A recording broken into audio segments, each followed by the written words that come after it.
You are standing in a world that has not yet learned to write its own name. Around you, the air hums with insects, thick and alive. Bees move in golden arcs through shafts of light that pierce the green roof of the forest. Their sound is a pulse, the beating heart of a world still fresh, still wild. You follow it through bracken, through damp air smelling of earth and pollen until you find the hollow tree where the hum deepens into a living drum. Within that darkness, honey glows like captured sunlight. You reach for it with trembling hands. It is sticky, warm, and heavy with sweetness. When you taste it, something in your blood remembers. No one has yet spoken the word mead, but already it is waiting to be born. It hides in the hollow of that tree, in the slow trickle of rainwater that pools beside the honeycomb. There, in the perfect marriage of accident and time, nature's first brewer begins her silent work. Wild yeasts drift down through the air, tiny and seen spirits. They settle on the surface, feast on sugar, and transform it. Bubbles rise. The air grows faintly warm. Days pass. The mixture becomes cloudy living. When some curious creature, perhaps one like you, tastes the strange brew, it burns the tongue and lifts the mind. It is no longer honey. It is something new, something that feels like a secret the world meant to keep. The first drinkers of this fermented sunlight did not understand its making. They called it magic. They thought it the tears of gods or the milk of the sky. To drink it was to feel the pulse of creation in one's chest, to feel the body loosen and the spirit rise. The world shimmered at the edges. The hunter became bold. The shaman saw visions. The stars above, once cold and distant, seemed to lean closer to listen. You live in an age when everything is a story, and every story is a way to remember. The tale of honey and its transformation becomes one of your people's first myths. They say the gods taught bees to gather sunlight so that mortals might sit immortality. They say the first humans stole it from a thunder god, and that the drink carries both blessing and punishment. They say mead was the bridge between waking and dream, between earth and heaven. When the drink enters the blood, the tongue loosens. When the tongue loosens, truth slips free. In the valley where your tribe lives, the river runs wide and green. You and your kin have learned to keep bees in woven skeps. You crush cones with wooden paddles, watching gold drip into clay jars.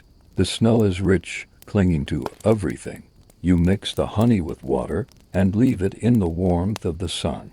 You do not know about fermentation, but you know how to listen to the jar, how to watch the foam form on top, how to wait until the bubbling stops.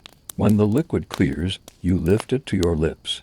It is sharp and soft at once, like fire hidden in velvet.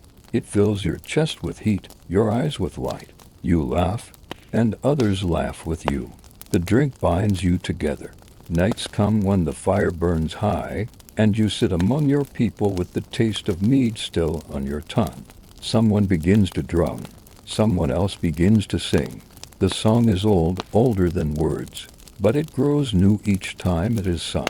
It tells of bees as messengers, of honey as gift, of life as a feast where all are guests. In the flicker of firelight, faces blur into the same golden glow. The world becomes round, endless, and alive. You learn that mead is not only a drink, it is a doorway.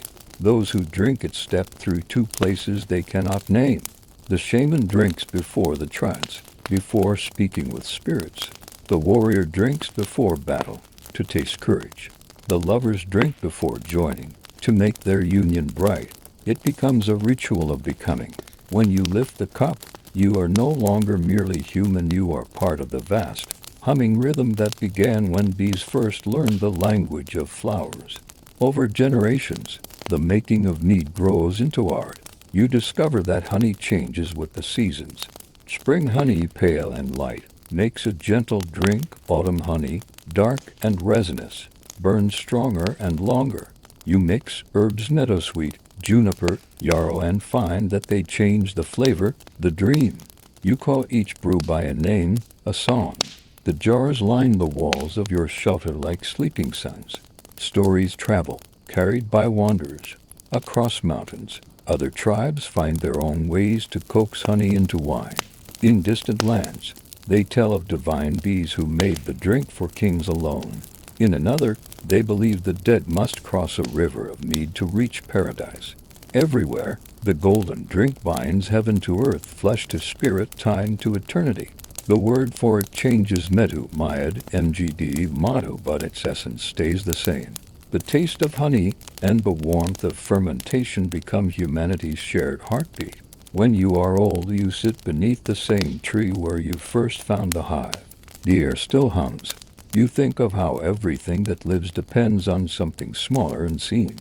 The bees, the yeast, the invisible labor of transformation. You understand now that mead is not only a drink born of honey, it is a symbol of the world's secret continuity. The bees gather sweetness from death, the flowers fading. The yeast turns that sweetness into life again. To drink is to join the circle.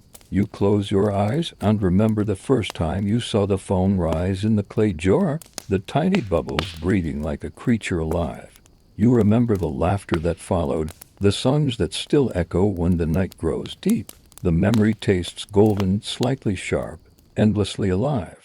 You have witnessed the world's first alchemy, water and sunlight transformed through patience and desire into something that sings in the blood. Far in the future, others will claim they invented the art. Egyptians, Greeks, Celts, Vikings all will build stories around it.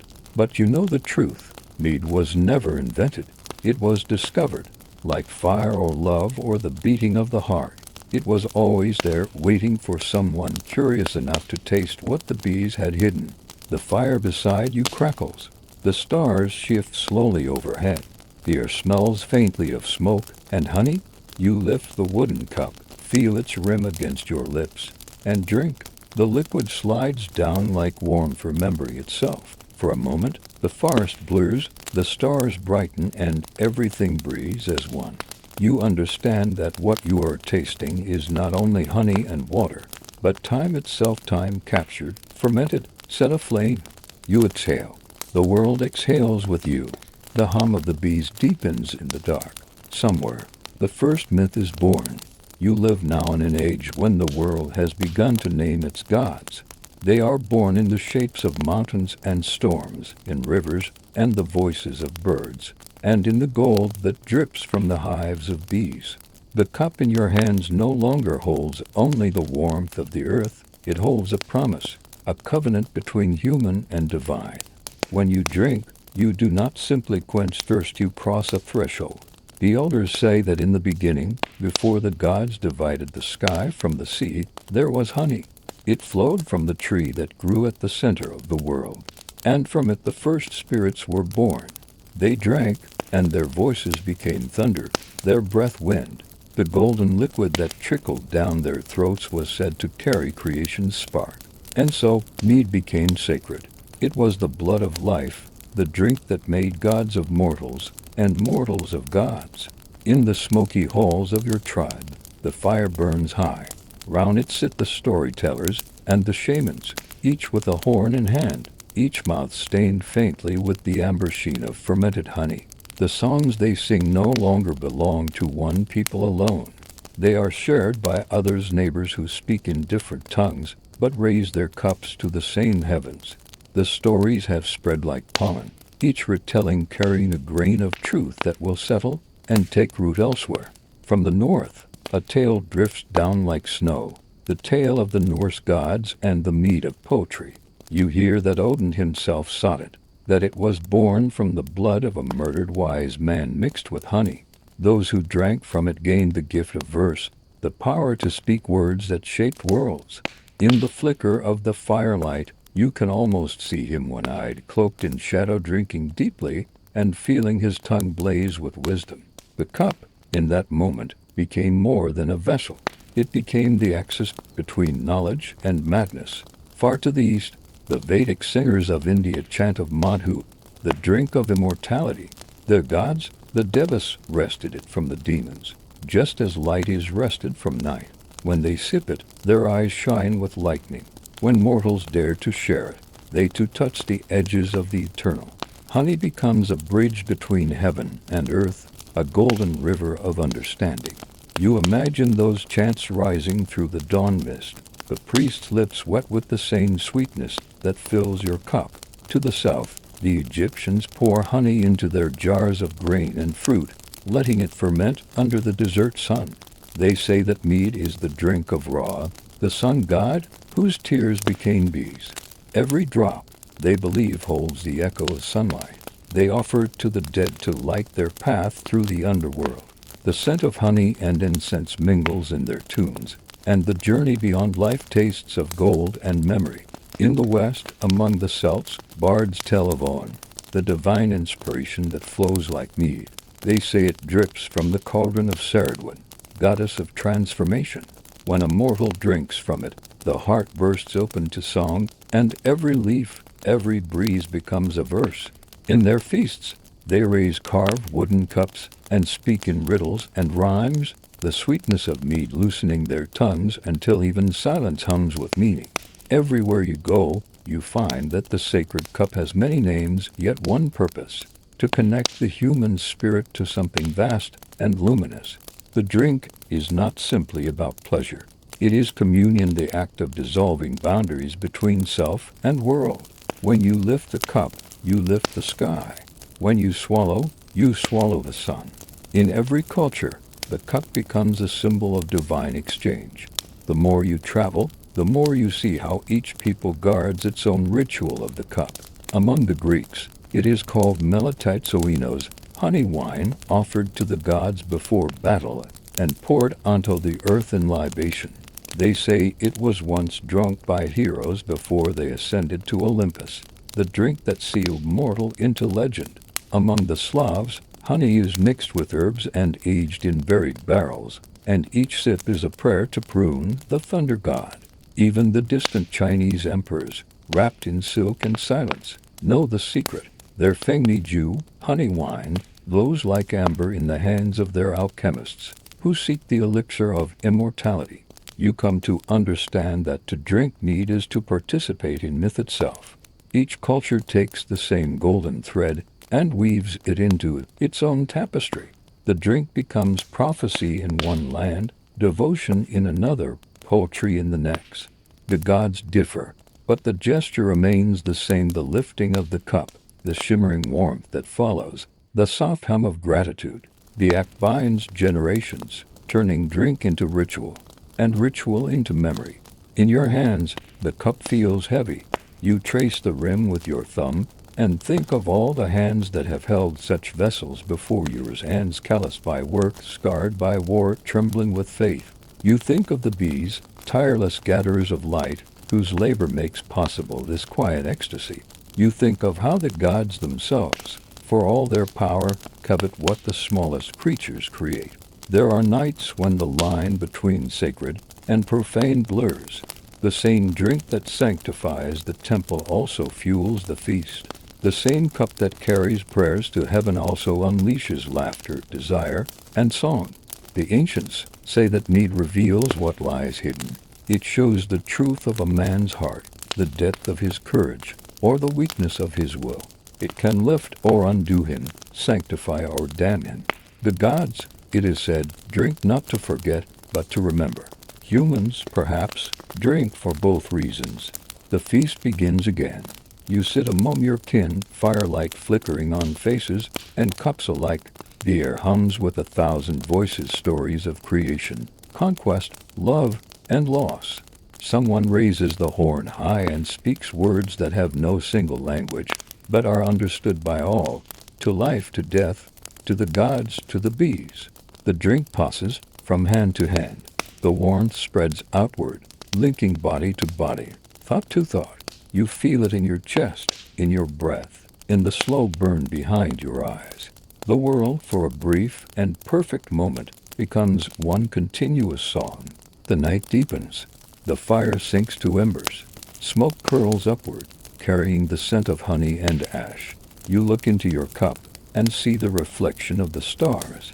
For an instant, you cannot tell whether you are drinking them or they are drinking you. Somewhere in the dark, the bees stir in their hives. The gods smile in their hidden places. The world spins quietly around the golden thread that runs through every heart, the promise of the sacred cup, the eternal communion of sweetness and fire. The feast begins long before the first horn is raised. You feel it in the smoke curling from the thatch roofs, in the thick air of the hall where bodies gather, and the scent of roasted meat mixes with the perfume of honey and pine. The walls glow with torchlight. Outside, the last orange room of sunset fades behind the hills, but inside, night has already found its rhythm, the rhythm of drum, foot, laughter, and the slow pour of golden drink. You stand near the hearth where the flames leap high, fed by oak and birch. The fire crackles like a heartbeat, and every sound in the hall seems to follow its lead. Someone brings you a horn carved smooth by years of hands. Its rim smells faintly of wax and smoke. The mead within shines like melted amber. When you lift it to your lips, the taste is familiar yet new each time, sweetness tempered by the faint sting of fermentation, a whisper of flowers and wildness. It coats your tongue, and for a moment the world becomes softer at the edges. The old men say the feast is older than memory. Before kingdoms, before temples, before words themselves, there was fire, food, and drink shared under open sky. To eat together was to declare peace. To drink together was to invite the unseen to join. The gods, they say, listen best when bellies are full and hearts unguarded. So the feast is not mere celebration, it is communion. And tonight, the whole village has gathered to honor that ancient pact. The hall is alive with motion. Children dart between legs, their laughter rising like sparks. Dogs doze under benches, twitching in their sleep as the smell of roasting meat drifts over them. Women carry platters heaped with bread, venison, and cheese. Each dish glows in the lamplight, slick with fat and steam. Every surface seems to shine. Bronze bowls, polished horns, the sweat on faces, the gleam of fire reflected in eyes. The air hums with warmth and hunger. A man at the far end of the hall strikes a drum, slow and deep.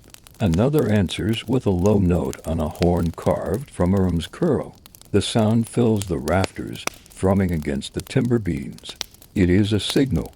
Conversation quiets, and all eyes turn toward the high seat. There sits the chieftain, heavy with years and scarred by battle. His hair is silver, but his eyes still burn with the same fire as the hearth. He rises, cup in hand, and raises it high. To the ancestors, he says, his voice rough but steady.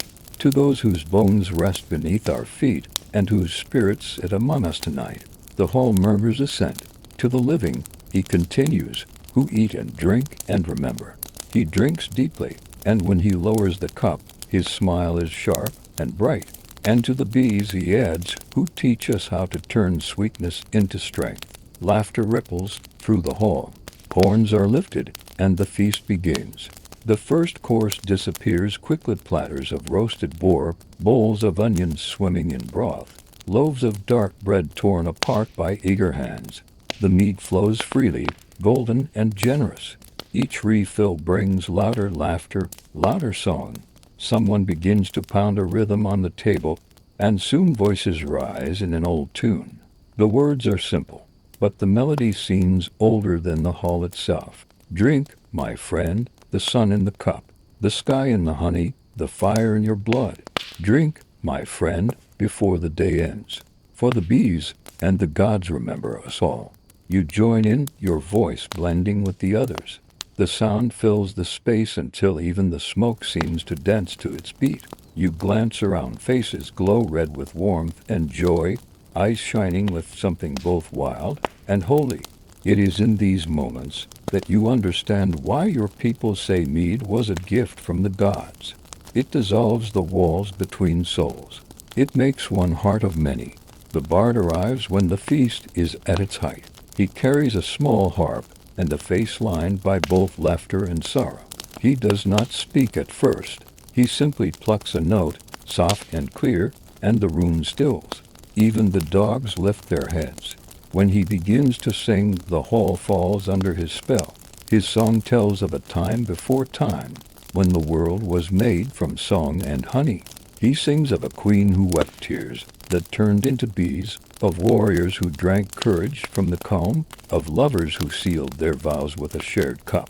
His voice is low at first, then soars, and as it does, the people listen not only with ears but with hearts. You feel this story pass through you like a wave of warmth. Every sip of mead seems to echo his words. Every flicker of fire mirrors his melody. When he ends, the silence is full and thick, like the pause before dawn. The chieftain rises again and honors the bard with a full horn. Songs, he says, are the memory of our people. They live longer than kings. He pours a drop of mead onto the floor for the earth, then drinks. The crowd follows suit, spilling a little, drinking the rest. You do the same, feeling the sticky warmth on your fingers. The mead that touches the ground is for the dead, the mead that fills the mouth is for the living, and the mead that warms the blood is for the gods. As the night deepens, the fire grows hotter, and the line between sacred and profane begins to blur. The songs grow rougher, the laughter louder. A circle forms for dancing men and women, their steps stamping in rhythm with the drum, their hair catching sparks of light. You join them, dizzy and weightless. The world becomes movement, and sound and breath. Every heartbeat feels like the beat of the drum, every step a note in the same song. The firelight paints the walls in waves of gold and red, and for a fleeting moment, you feel infinite. You stumble outside when the heat becomes too much. The night air bites your skin, cool and clean. Behind you, the hall roars like a living creature, its laughter spilling out into the dark. Above, the stars are bright as embers. You can still taste honey on your lips. You think of the bees sleeping in their hives, unaware that their gift fuels such joy and madness. You think of the gods watching perhaps from the constellations, smiling at their mortal children who drink and dream in their image. A hand falls on your shoulder. It is the bard, his eyes reflecting the starlight. He says nothing, only offers you his horn. You drink from it, and the mead tastes colder here under the sky, sharper, almost electric. The two of you stand in silence, listening to the music still echoing from the hall. Somewhere, an owl calls. Somewhere else, a child laughs in its sleep. The world feels vast, and yet perfectly close. Every feast, the bard murmurs at last, is a mirror of the first feast, the one the gods held when they created the world. They drank, they sang, and they named all things. We drink and sing still, to remember their language. You nod, not trusting your voice. The mead hums inside you like a second heart. You realize that the feast, the fire, the songs, all of it is a kind of prayer. A prayer not spoken but lived. The bard turns back toward the hall, his shadow stretching long across the grass. You follow him, drawn by the glow of fire and the sound of laughter that rises again like the sea. As you step inside, the warmth closes around you. Another horn is pressed into your hand. Another toast begins. To life, someone says. To memory, says another. To the fire that never dies. You drink.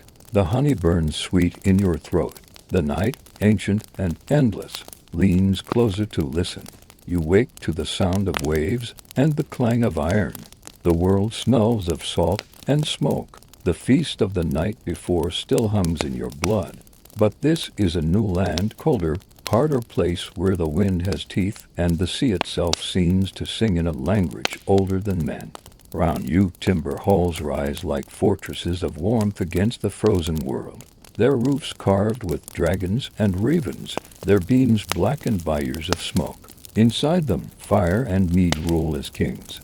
Here, among the Norse, the mead hall is the heart of everything. It is more than shelter, it is story, strength, and spirit made wood and flame. Its name is spoken with reverence. Hero Valasjov, Organd. Every hall is a world unto itself, with its laws, its laughter, its ghosts. You step through the heavy doors, and the heat strikes you like a wave. Torches gutter in the draught, casting wild shadows across the walls where shields hang in neat rows. The scent of pine tar, smoke, and honey thickens the air until it feels like you are breathing firelight. The benches are already crowded. Men in furs and male raise horns carved with serpents and runes. Their laughter shakes the rafters. Women move among them with jugs of mead, their braids swinging, their eyes bright in the flickering glow. The sound of hammers on metal fades outside. Here only voices and the crackle of flames remain. You take a seat among them, the wooden bench rough under your hands, the warmth seeping into your bones. At the far end of the hall sits the Jarl, his beard streaked with gray, his eyes like chips of ice. He wears a cloak of wolfskin, and beside him stands a great horn curved, gilded, and capped with silver wolves' heads. This is the Bragerful, the ceremonial cup. It will pass from his hands to the next in rank, and each who drinks must make a vow, one binding his blood. To refuse is shame. To lie is worse than death. The Jarl rises, his shadow tall against the beam-carved dragons. We drink tonight, he says, for victory, for those who came before, and for those who will come after. Let this hall echo with their names. He lifts the horn and drinks deep. Mead runs down his beard like molten gold. The hall roars its approval. When the horn comes to you, it is heavier than you expect. The carved runes under your fingers are worn smooth by generations of hands. You can smell the honey before it touches your lips. The first swallow burns warmly, the second spreads through your chest until you feel your heart beating in rhythm with the sea beyond the walls. You make your vow not aloud, not yet but to yourself, to remember to speak, to sing when the time comes. The skald begins to play. His harp is small, its frame of bone and bronze, but the sound it makes fills every corner of the hall. He sings of gods and giants, of feasts in Valhalla where heroes drink endless mead from the udders of the goat Hydron, who grazes on the leaves of the world tree. He sings of Odin's one-eyed wisdom, of Thor's thunder, of ships swallowed by storms. His voice rises and falls like the tide, and every word feels carved into the air. You drink again, and the world begins to shimmer. The fire no longer seems confined to the hearth. It burns in the eyes of the men, in the gleam of the shields, and the gold threads of the women's hair. The hall feels alive, breathing with its own slow rhythm. Each horn raised, each song sung, each story told feeds it. The wooden beams creak like old bones settling into laughter. Outside, the wind howls, but here it cannot enter. Here, the gods themselves might be listening.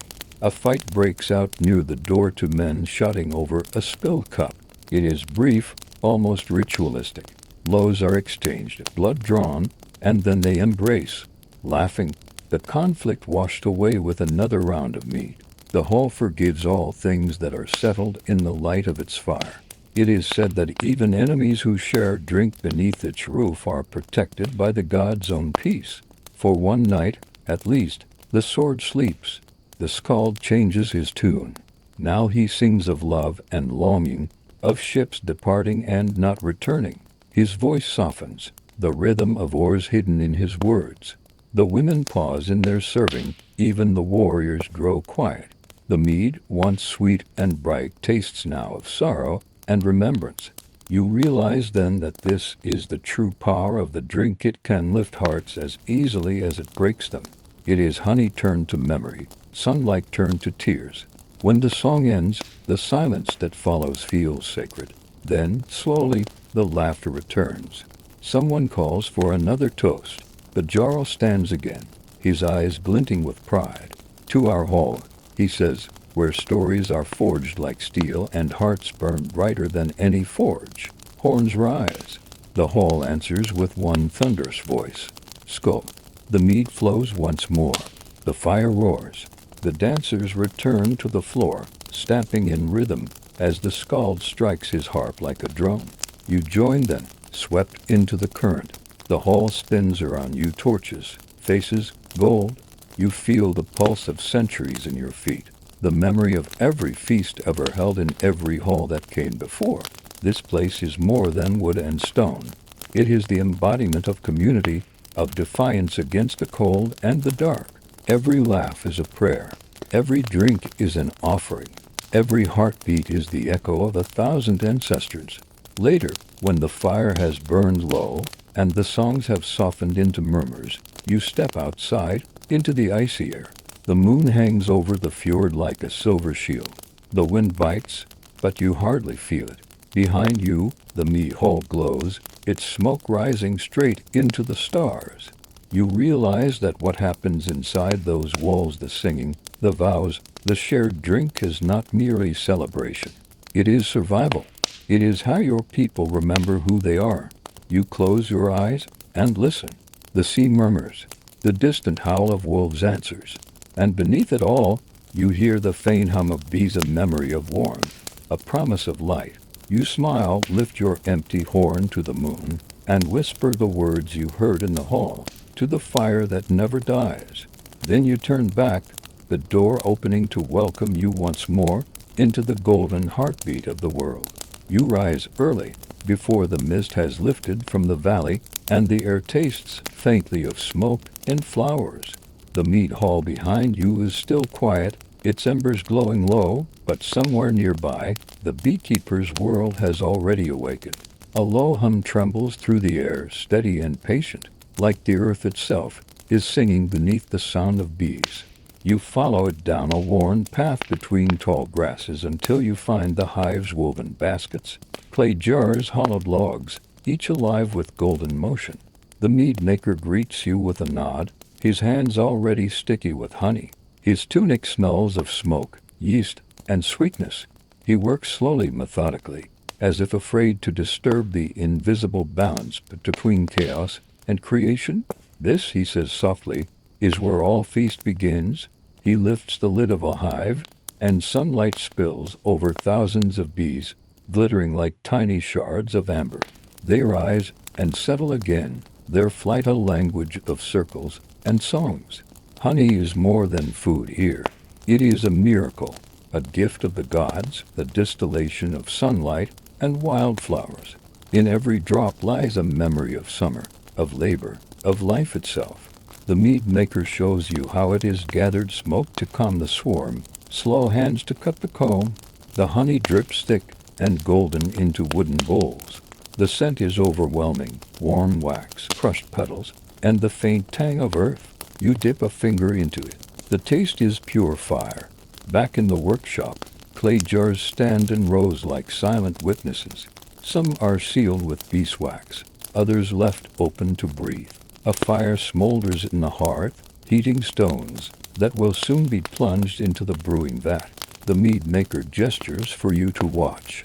He pours water clear and cold from the spring into the great pot. Then honey slowly, reverently. It falls in ribbons that twist and vanish, leaving the surface trembling with gold. When the heated stones hiss into the mixture, steam rises like incense. You smell the sweetness deepen, darken, becoming something more complex. Sunlight turned to smokes, summer transformed into memory. This is the heart of the craft, he murmurs. Balance, patience, time. He adds herbs gathered from the hillside, meadow sweet for fragrance, heather for strength, juniper for sharpness. Each ingredient holds a meaning, a wish, a whisper of the wild world outside. As the brew cools, he takes a small bundle of yeast, living dust from a previous batch, passed down through years. Without life, no mead can rise, he says. He stirs gently, and the surface begins to shimmer. The air fills with an invisible pulse, a slow awakening. The mead is alive now, breathing, transforming. Fermentation is not a trick of science but a conversation between elements, a pact between nature and man. You help him pour the mixture into the waiting jars, sealing them with wax. He marks each with a rune, a memory of the season, a promise of return. Now we wait, he says. A week for joy, a month for patience, a season for wisdom. He smiles, and you realize that brewing is a kind of faith. To make mead is to believe that sweetness can endure darkness, that time itself can be turned into nourishment. Days later, when the first jar is opened, the scent fills the hall. It is honey, yes, but also something deeper: wood, fire, air, and stone. The first sip is smooth and bright, then heavy with warmth. You taste the meadow and the hive, the smoke of the hearth, the labor of countless small lives. The mead maker nods approvingly.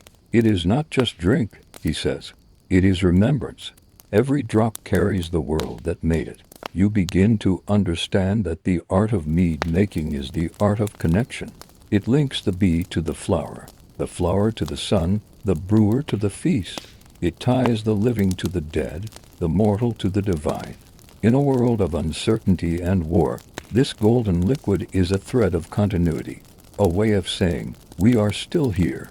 We still make sweetness from the earth. Later, under the open sky, you help carry the jars to the hall. The people gather round as the mead is poured, its golden color glowing in the torchlight. The jarl raises his horn, and the hall answers with laughter and song.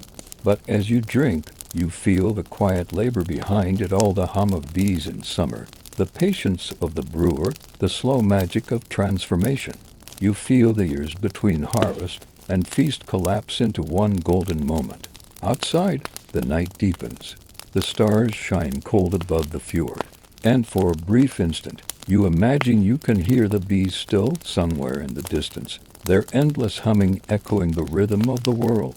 You understand now that every feast begins not with the sword or the song, but with the humble bee working in the silence of the fields, weaving sunlight into sweetness, turning life into something that can be shared. You drink again slowly, letting the taste linger.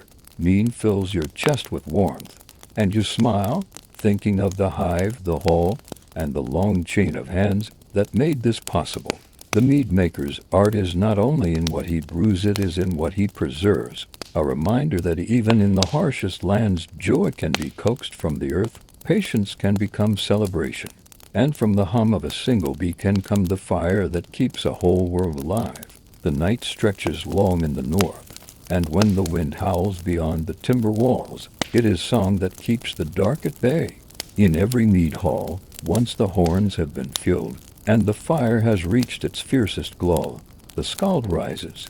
You can always tell who he is, even before he speaks, the glint in his eyes, the quiet gravity that gathers people to him, the harp worn smooth by calloused hands. You take your place among the listeners, your horn heavy with fresh mead, and wait for the words that will carry you far from the present moment. The skald begins not with voice, but with rhythm. His fingers pluck slow notes that ripple like the tide beneath a moonless sky.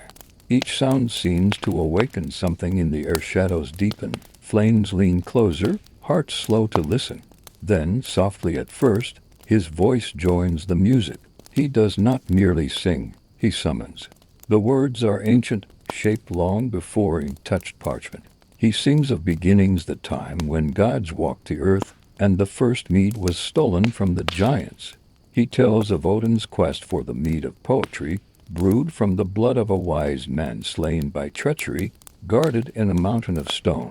With cunning and transformation, Odin stole the sacred drink and returned with it to the halls of the gods. A few drops spilled to the mortal world, and from that accident, poets were born. Every skald, every singer, every teller of tales drinks from that same mythic spill. As he sings, you understand that mead is not just nourishment for the body but for the soul's imagination. The drink warms the heart, loosens the tongue, and awakens memory. Under its influence, truth and dream intermingle. Every listener becomes a participant in the saga, each heartbeat matching the rhythm of the tale. You find yourself drifting not away from the hall, but deeper into it, into the shared dream that binds the people together. The stories unfold like waves. There are tales of kings who drank courage from golden horns and met death laughing on their ships. There are love songs of women who waited through winters for men who would never return. There are riddles, boasts, and those sung half in jest, half in prayer. The skald's voice rises and falls with the wind, his words tracing the invisible threads that tie the living to the dead. Between songs, laughter erupts. Someone recites a comic verse, another answers with a body rhyme. Even these, crude and joyful, are sacred in their way. For what is a feast without laughter? What is song without freedom? Mead loosens fear as much as it strengthens memory. You realize that in this place, song is not performance, it is a binding act, a circle drawn around the living flame. When the skald pauses to drink, others take up his craft. A warrior recites a fragment of a saga his father once told him beside a frozen river.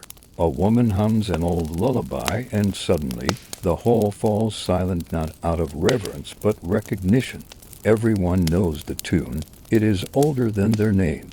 You hum too softly, feeling the melody settle into your bones like warmth. The mead continues to flow. With every cup, voices grow richer, words bolder, hearts more open. The sagas stretch into the small hours, weaving together memory, boast, myth, and truth until they are indistinguishable.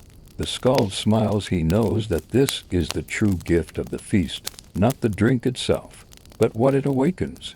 You begin to see how the art of storytelling and the making of mead mirror each other. Both require patience, rhythm, and faith in transformation. The brewer turns sunlight and honey into something that burns gently in the blood. The skald turns memory and breath into something that burns gently in the soul. Both are alchemists, working with what the world gives and returning it in another form. Later, when the fire burns low and the hall has grown quiet, the skald approaches you. His eyes are weary but kind.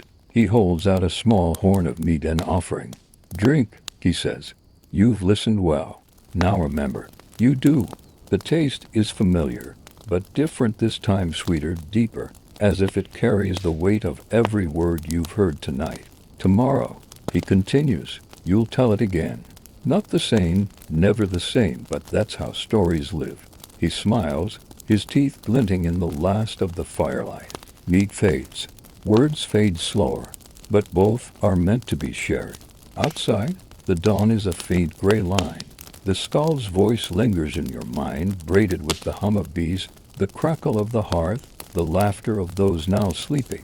You realize that each song, each tale, each drop of mead is a seed cast into time. Some will wither, others will bloom, but all are part of the same unbroken chain, the music of humanity itself, echoing across centuries. As the first light seeps into the world, you raise your horn one last time to the empty hall. The mead within it gleams like honeyed fire. You whisper to yourself, not a toast this time, but a promise, to remember, to tell, to keep the fire alive. Then you drink, and the golden warmth of story fills you once again.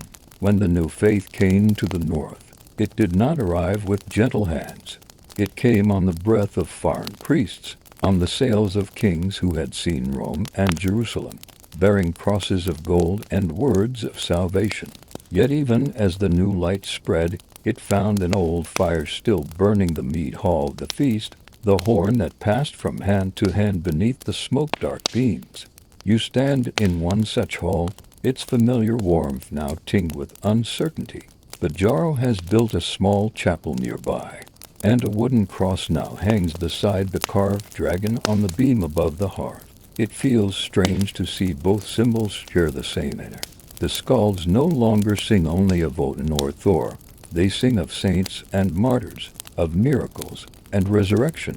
The words are different, but the cadence is the same, the rhythm shaped by centuries of feast and flame.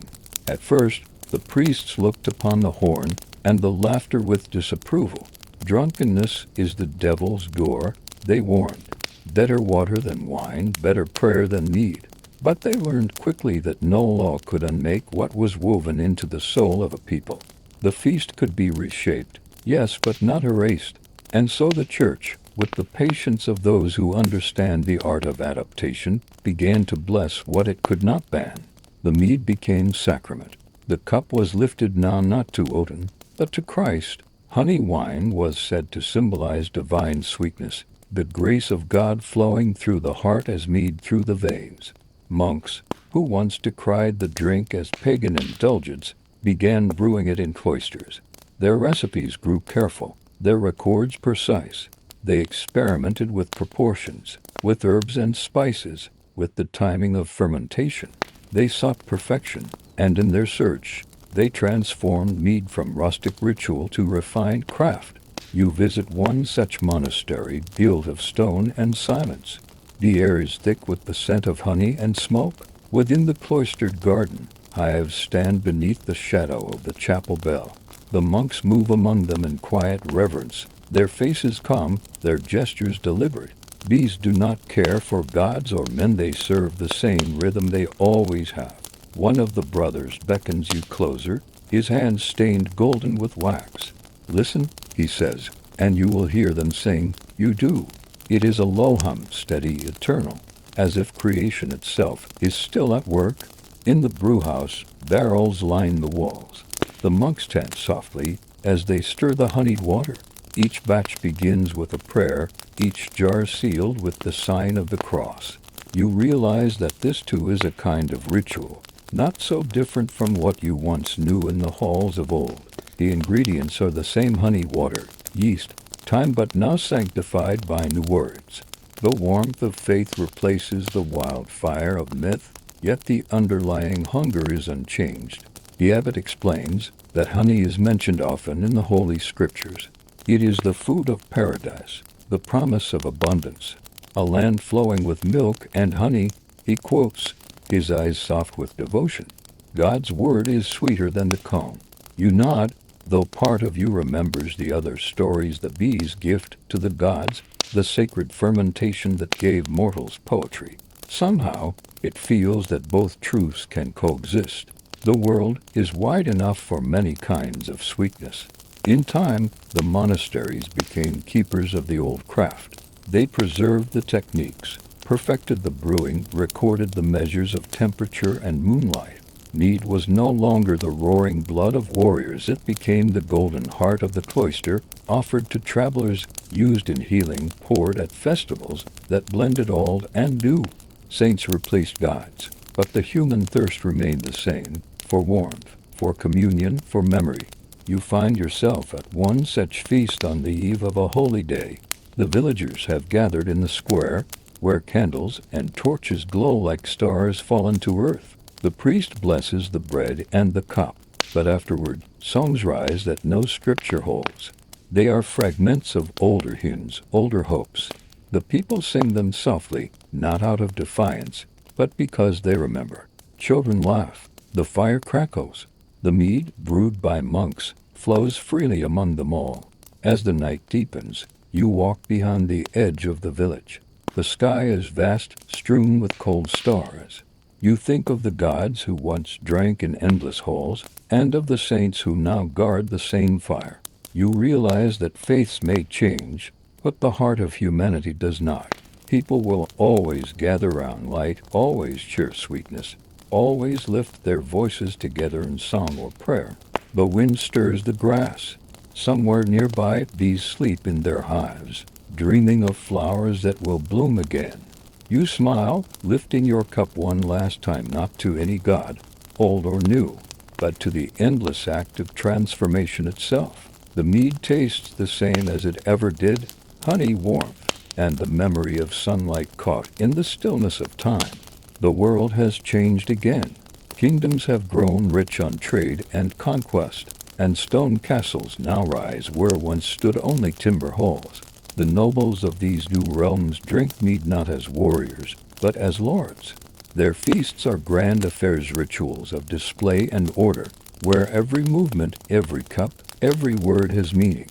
You stand among them now, a guest in a hall of banners and candles, and you see how the old fire has been tamed into elegance. The hall stretches long beneath its vaulted roof, the walls hung with tapestries that shimmer in the torchlight. Knights in polished mail sit beside scholars and ladies in silk, their laughter soft, their gestures measured. The scent of roasted meat mingles with that of beeswax and perfume.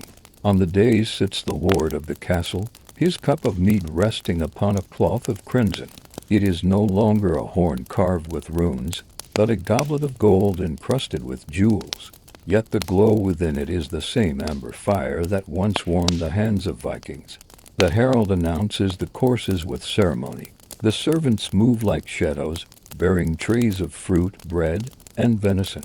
The music begins: harps, flutes, and soft drums woven together into a pattern of refinement. You realize that the feast itself has become performance, as carefully arranged as a painting. The Lord lifts his cup, and all others follow. To the bounty of heaven and the loyalty of men, he declares. Voices answer in practiced unison, and the sound fills the chamber like a song. You drink. The mead is delicate, scented with spices brought from lands beyond the sea: cinnamon, clove, nutmeg, and orange peel. Its sweetness lingers, chased by a faint warmth of alcohol. The monks who perfected its making now supply it to the courts, and their barrels are prized like treasure. It no longer bears the wild taste of smoke or heather. It is a polished, noble drink, fit for diplomacy and poetry. Conversation flows easily under its influence. Minstrels sing of chivalry and courtly love, their voices smooth and practiced. They tell of knights who quest for glory, of queens who inspire devotion, of virtues that shine as bright as polished steel. The mead softens the edges of pride and turns rivalry into grace for a time. Yet beneath the civility, you sense the same ancient energy stirring, the same fire that once roared in wooden halls. It has merely earned new manners. As the feast continues, you observe the subtle hierarchies at play. The seating is arranged by rank, the portions by favor, the toasts by duty. Each gesture reinforces the fragile balance of power. The Lord smiles, his cup always full, his laughter always measured. The lady beside him listens to the minstrels with practiced serenity. The knights compete not in swordplay but in wit, in compliments, and the telling of tales that border on myth. It is a different kind of battle, but a battle nonetheless. You begin to understand that in these noble feasts, mead is no longer the fuel of chaos, but the lubricant of order. It smooths pride, softens defiance, encourages eloquence. In its golden depths, alliances are formed, promises made, betrayals concealed beneath honeyed words. The whole is no longer a place of wild joy, but of quiet power. And yet, when the musicians strike a livelier tune, and the servants bring fresh jugs, the old spirit stirs once more. Laughter grows louder, rules loosen. A knight stands to recite a verse of such raw passion that even the most composed lady hides a smile behind her cup. Later, when the torches burn low and the last course is served, the Lord calls for a final toast. To the sweetness of life, he says, and to those who preserve it. You lift your cup and drink, the warmth spreading through you like memory. For a moment, you see beyond the gold and silk, beyond the polished words and painted banners. You see the same thread that connects this hall to everyone that came before: the firelight, the song, the shared cup. As the guests drift away into the corridors, the hall grows quiet. The musicians pack their instruments, the servants clear the tables, and only the flicker of candles remains. You walk among the empty seats, tracing the rings left by spilled mead, the crumbs of bread, the echoes of laughter. The air still hums faintly with the resonance of voices, as if the stone itself remembers. Outside, the night is cold and still. The castle towers rise like dark mountains against the moon. You pause at the gate, looking back one last time at the great hall. You realize that though its purpose has changed, its heart has not.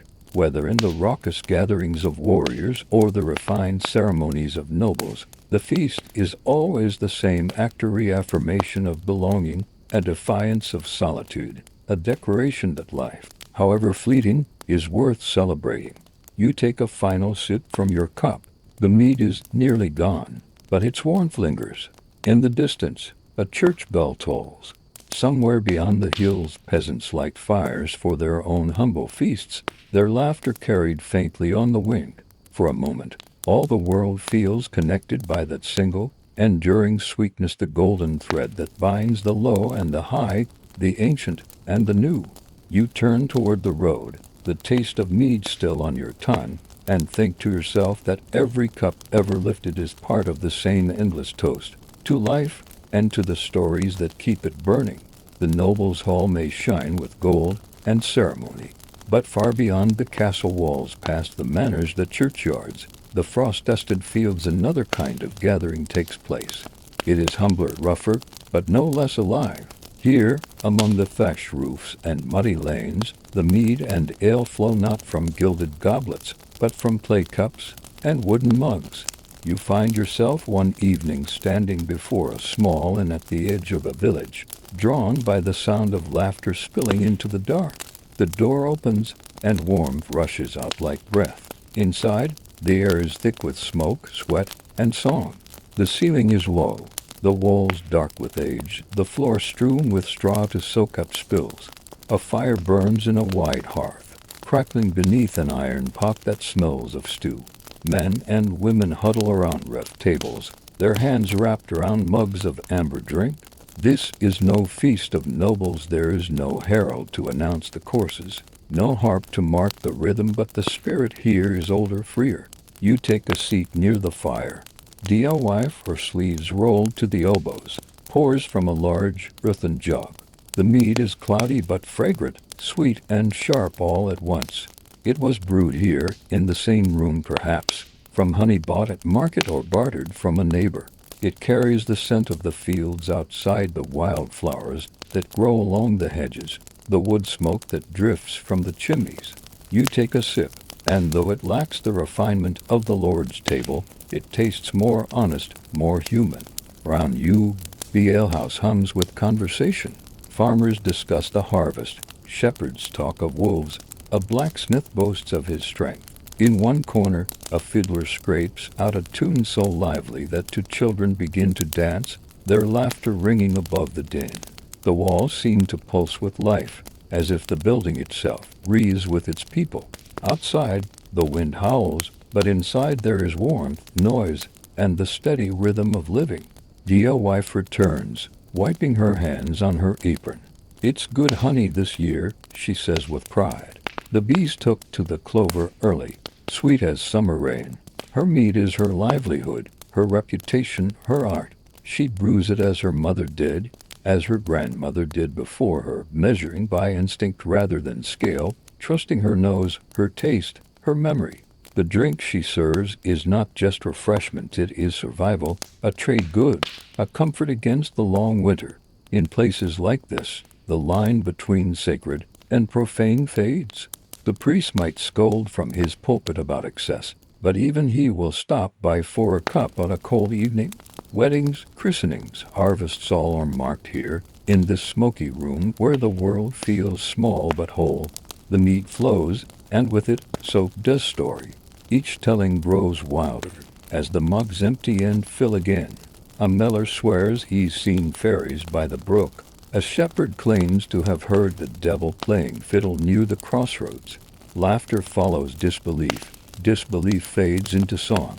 As the night deepens, the talk turns to hardship, taxes, sickness. The Lord's demands, but no bitterness lingers long. The mead softens it, turns sorrow into something bearable. Here, everyone is poor, but no one drinks alone. The sharing of the cup is an act of resistance against despair, a small rebellion against the hunger that waits beyond the door. You watch as a traveling peddler begins to sing, his voice rough but true. The tune is older than memory. Its words about a farmer's daughter and a summer love lost to time. The room joins in one by one until every voice carries the refrain.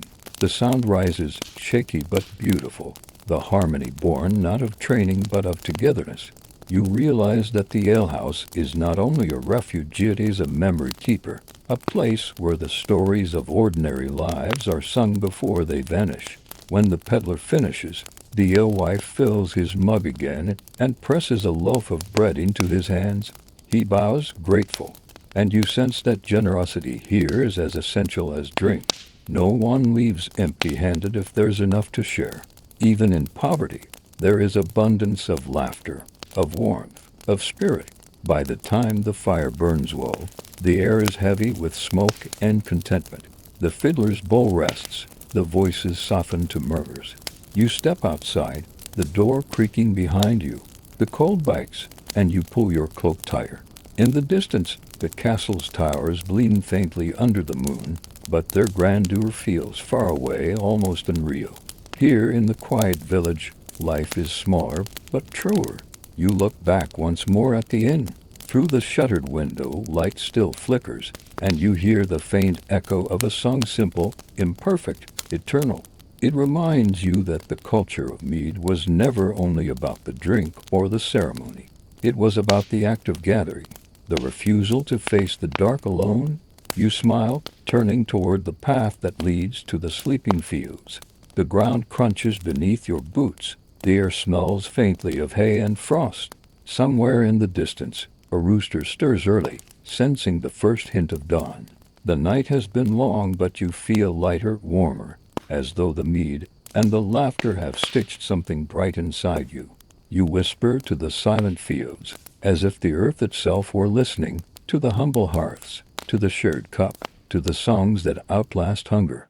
The stars shimmer faintly above, and you know that even when the nobles' castles crumble, there will still be hands to brew, hearts to share, and voices to sing beneath a low, smoky roof. Morning breaks through the mist like pale gold poured across stone.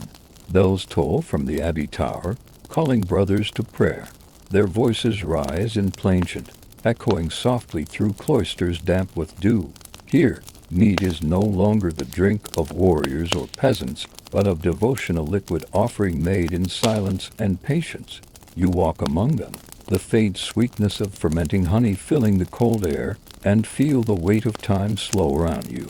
In the monastery, every act is sacred, every motion deliberate. Brewing mead is no exception. It is not indulgence, but discipline, part of the rhythm of prayer and labor that defines the monks' lives. The abbot says to brew is to remember the order of creation. Water, honey, yeast, heat, and time. The brothers nod, their hands steady as they stir the great wooden vats. Each movement is a kind of meditation. You watch Brother Elred test the temperature of the must with his finger. Too hot, and the yeast dies. He murmurs. Too cold, and it slumbers. He smiles faintly. So it is with the soul. The others laugh softly, but they understand. Brewing is a mirror of faith, balance, patience, and the quiet certainty that something sweet will come of the unseen work.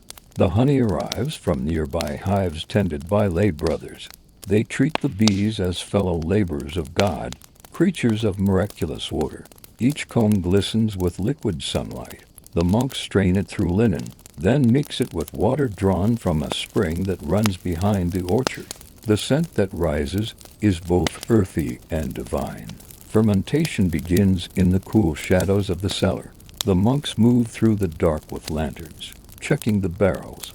The slow bubbling of yeast is a music of its own, a hymn of creation, as Brother Anselm calls it. Listen, he says, leaning close. It is life itself, quietly working. His eyes shine in the flicker of the flame, and for a moment you feel that he is right. In this place, excess is forbidden. The rule of Saint Benedict warns against drunkenness, but it does not forbid joy. A cup of mead after a long day's labor is a reward, not a temptation. The monks drink sparingly, to warm the spirit, not to drown it. On feast days, they share it with pilgrims and the poor, for charity and hospitality are the sweetest forms of worship. When travelers come to the Abbonites returning from crusades, merchants from distant cities, peasants seeking shelter, they are greeted not with sermons, but with bread, cheese, and a small clay cup of mead. Its warmth spreads through them like mercy itself. Some whisper prayers of thanks, others simply close their eyes, letting the sweetness wash away fatigue. The monks believe this act, the offering of mead, is a bridge between heaven and earth, between labor and grace. You are shown the scriptorium, where another kind of preservation happens. By candlelight, the brothers copy recipes as carefully as they copy scripture. On yellowed parchment, the ancient formulas of honey, herbs, and water are written beside prayers for abundance and peace. Margins are decorated with small drawings of bees and vines. These texts will outlive their makers, carried to other monasteries, other lands, shaping the taste of centuries to come. At sunset, after Vespers, the community gathers in the refectory. Wooden bowls, rough bread, lentil soup, and at the center of the long table, a single jug of golden mead. The abbot blesses it, his voice low and even. From the sweetness of the earth and the labor of our hands, may we find joy without pride, warmth without waste. Each monk takes a cup, drinks, and sits in silence. The light from the fire dances on their faces, turning their plain robes to gold. You sip, and for a moment you feel the stillness. They cultivate a peace unlike the laughter of the alehouse or the grandeur of the noble hall. This is a different kind of intoxication, not of the body but of the spirit. It is the quiet knowing that even the simplest act, brewing, sharing, sipping, can be holy. When night falls, you walk through the cloister garden. The bees have returned to their hives, the stars glimmer faintly above the abbey roof. You think of all the hands that have lifted cups across time, the warriors, the peasants, the lords, and now these monks, and how each, in their own way, sought the same thing: warmth against the cold, sweetness against bitterness, communion against solitude. The abbey bell tolls again. It sounds soft as breath. From an open window comes the faint hum of chanting. You pause, listening. The melody weaves through the air like incense, fragile but enduring. In that moment, you understand that the culture of mead is not merely about celebration, it is about continuity. It is a golden thread running through every kind of life, from the wildest to the most disciplined. And in the stillness of the monastery, beneath the patient hum of bees, you realize that joy and faith, like honey and water, are meant to be blended carefully so that something lasting, something luminous, may ferment in the dark. The road leads you away from the quiet abbey and down toward the growing hum of a market town. Stone buildings rise where once there were only thatched cottages. Carters rumble past, their wheels splashing through puddles left by last night's rain.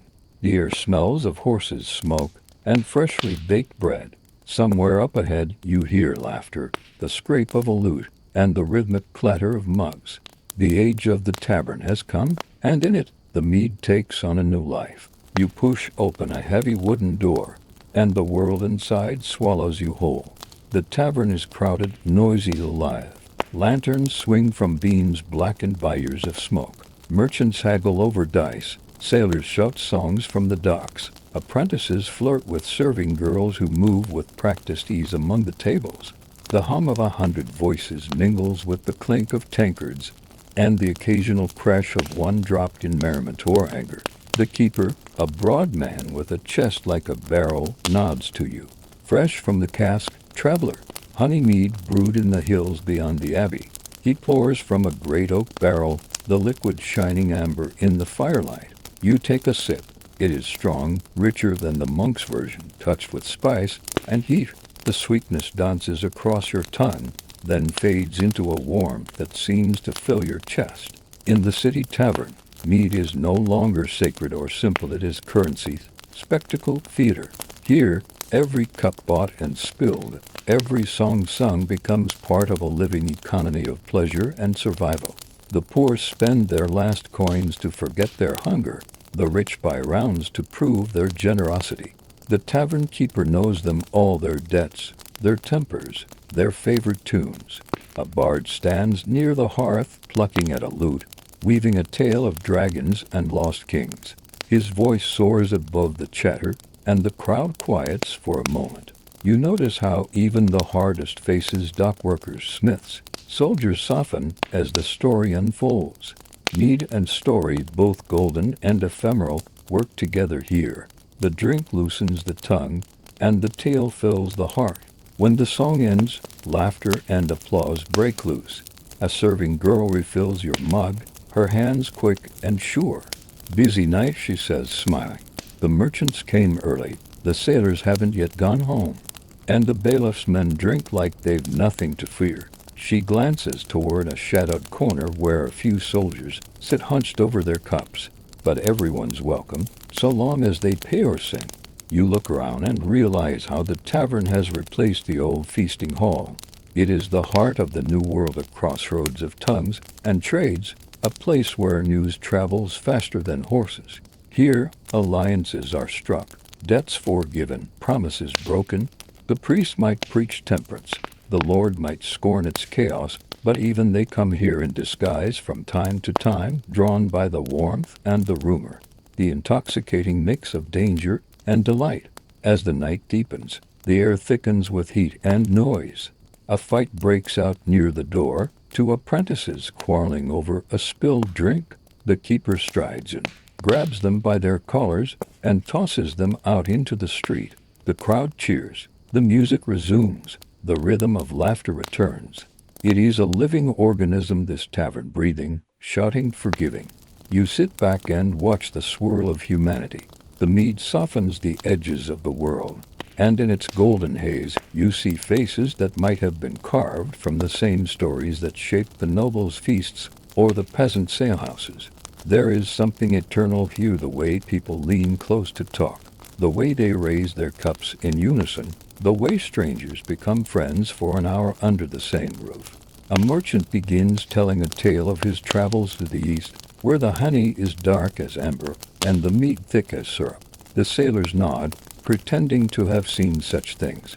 The bard adds verses to the story, turning trade into legend. The tavern roars with laughter. You realize that this is how myths grow out of drink and voice, and the desire to believe that the world beyond the door is as full of wonder as this moment feels. Later, when the noise begins to fade and the crowd thins, you stay a while longer. The tavern keeper sits across from you, wiping his hands. "Strange thing, isn't it?" he says quietly. "All kinds come here, the Lord's steward, the beggar, the soldier, the thief, and for a few hours, they're the same. Mead don't care for rank. It makes kings of the tired and poets of the poor." You smile. "And what of you, keeper? What does it make of you?" He chuckles. "A man who cleans up after both." You both laugh softly, the fire crackling between you. Outside, rain begins to fall, drumming on the shutters. The scent of wet earth mixes with the last sweetness of honey and spice.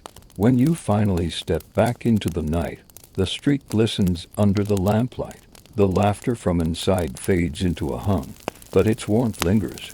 You pull your cloak close, breathing in the cool air. Behind you, the tavern door swings shut, sealing in its noise, its stories, its brief and shining humanity. And as you walk through the sleeping town, you think of how far mead has traveled from the sacred halls of the Northmen to the quiet abbeys, from peasant hearths to noble banquets, and now here, in the crowded heart of the city, it has followed the shape of civilization itself, adapting, surviving, changing form, but never its soul. The rain softens to mist, and somewhere a bell tolls midnight. You lift your face to the sky and whisper, to the taverns and the tellers, to the golden drink that binds the living. And in that moment, you understand, wherever people gather to share warmth and words, mead will always flow sweet, fleeting, eternal. The next morning brings a sky as pale as tin and a wind that smells of salt. You find yourself at the harbor, watching ships bob in their moorings like tethered beasts. Their sails flap restlessly, their hulls painted with strange symbols from faraway lands. Dockworkers shout, gulls wheel, ropes creak, a language of motion and trade. For the first time, Mead's story begins to leave the land behind. Crates of goods are being loaded, grain, cloth, spices, and among them, barrels marked with a carved bee. Honey wine, the sailor tells you, wiping his brow. The monks brewed it. We take it to the ports of the south. They have wine there, aye, but not like this. Ours is northern sunlight in a cup. He grins, his teeth yellowed, his eyes proud.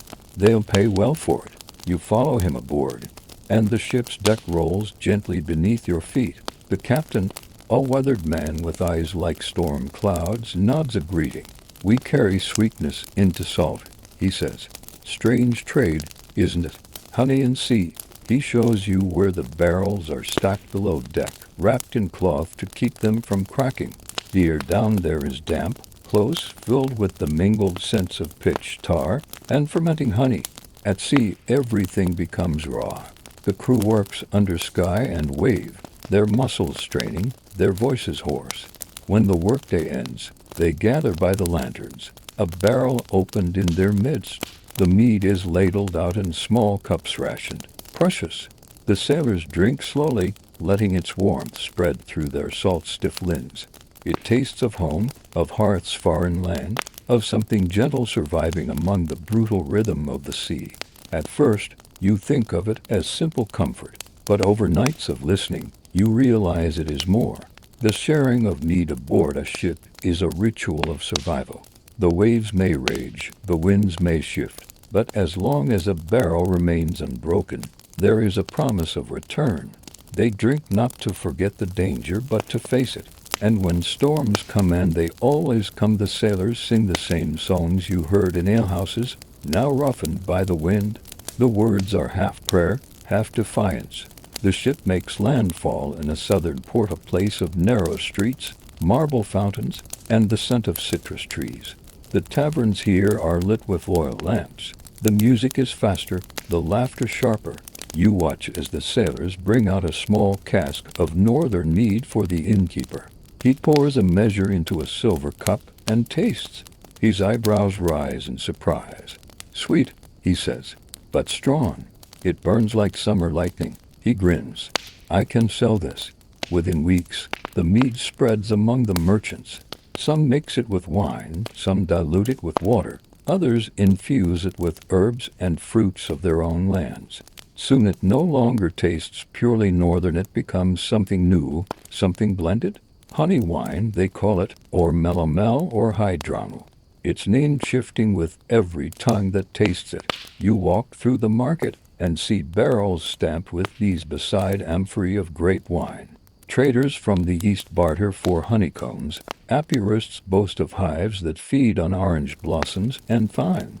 Everywhere you turn, the simple northern drink has taken on new colors, new accents. You realize that mead is a wanderer now, as restless as the ships that carry it. One evening, you sit with a group of sailors and merchants at a seaside tavern. They speak in many tongues, but the laughter needs no translation. A minstrel plays a lute, singing of the sea as both lover and enemy. When he finishes, a sailor pours him a cup of mead from your ship's barrel. The man drinks, smiles, and begins a new song, one that blends the old northern rhythm with southern melody. In that fusion, you hear something greater than either alone, the birth of a shared tradition. Later that night, walking by the harbor, you pause to watch the moon reflect on the black water. The ships creak in their sleep, their sails furled, their ropes whispering against the masts. Somewhere, someone is still singing softly a half-forgotten tune about home and honey. Here tastes faintly of salt and sweetness. You think about how far the drink has traveled, from forest hives to abbey cellars, from peasant huts to noble feasts, and now across oceans. It carries with it not just flavor, but memory, the story of hands that gathered, stirred, and shared. Wherever it goes, it brings a trace of warmth, a flicker of belonging. Before you turn away, a sailor passes you, whistling. "Another voyage soon," he says. "We'll take the mead east next. Maybe beyond the deserts, maybe to the edge of the world." You nod. "And what will you drink when you get there?" He laughs. "Whatever we can mix, so long as it reminds us of home."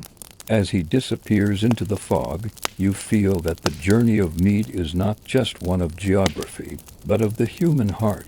Wherever people travel, they carry with them the need for sweetness and bitterness, warmth and coldness, light and endless dark. Mead, simple and golden, answers that need.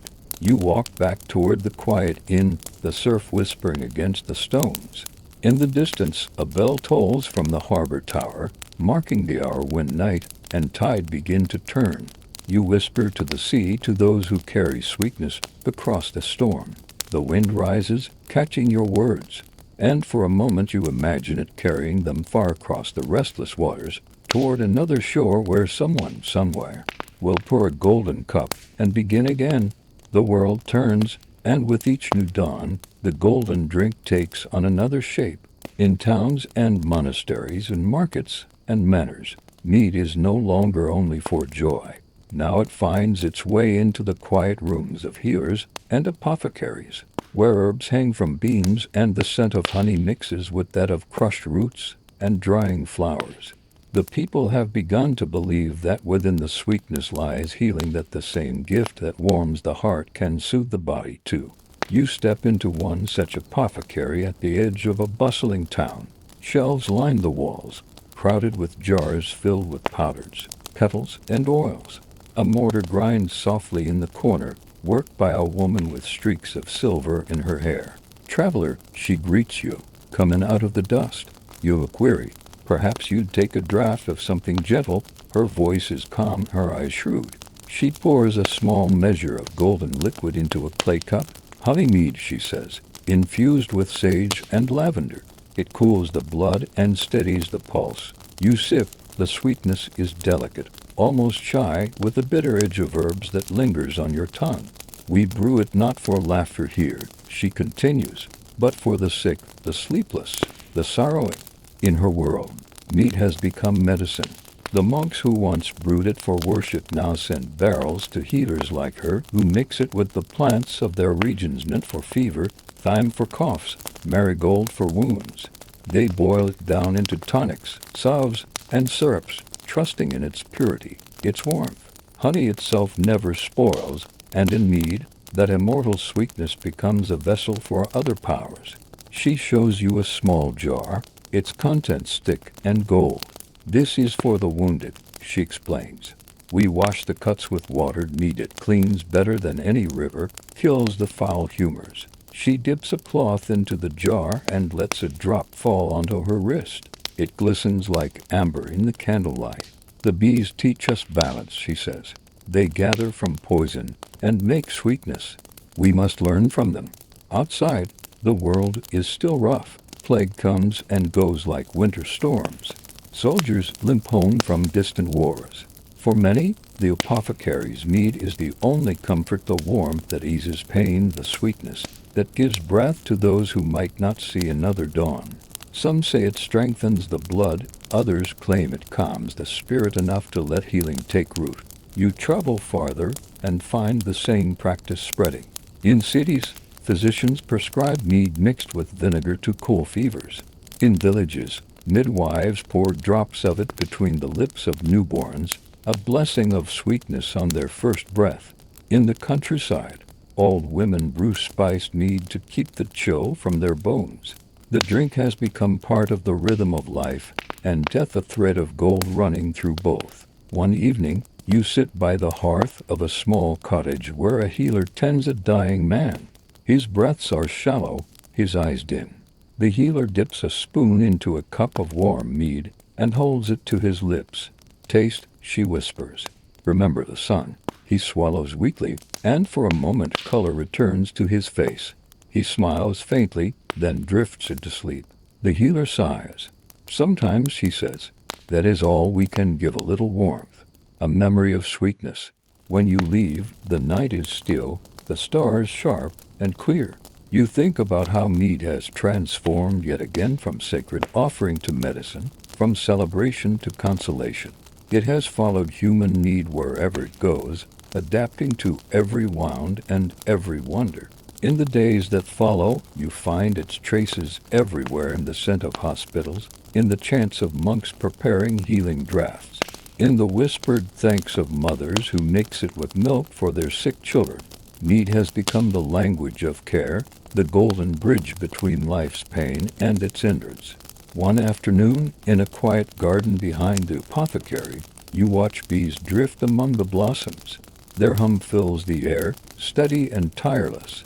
You realize that the bees, too, are healers in their way, creatures that take what the world offers, bitter or sweet, and turn it into sustenance. The monks were right. To brew is to remember creation. And now, perhaps, to heal is to remember kindness. The apothecary joins you, a jar of honey in her hand. The world is harsh, she says softly. We can't change that, but we can make it sweeter, drop by drop.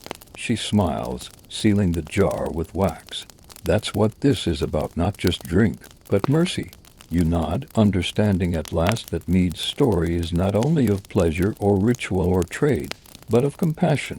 The same golden warmth that once kindled feasts now guards the frail and comforts the sick. In every cup, There is not only history but hope, a promise that sweetness can still be found even in sorrow. As dusk falls and the bees return to their hives, you whisper a quiet toast to the air, to the healers, to the hands that turn bitterness into balm. The scent of honey lingers, the world glows a little softer, and somewhere deep within the shadows, life continues to ferment slowly, patiently, toward sweetness. The world moves in circles, not lines. After every winter, spring returns. After every harvest, the ground rests and waits.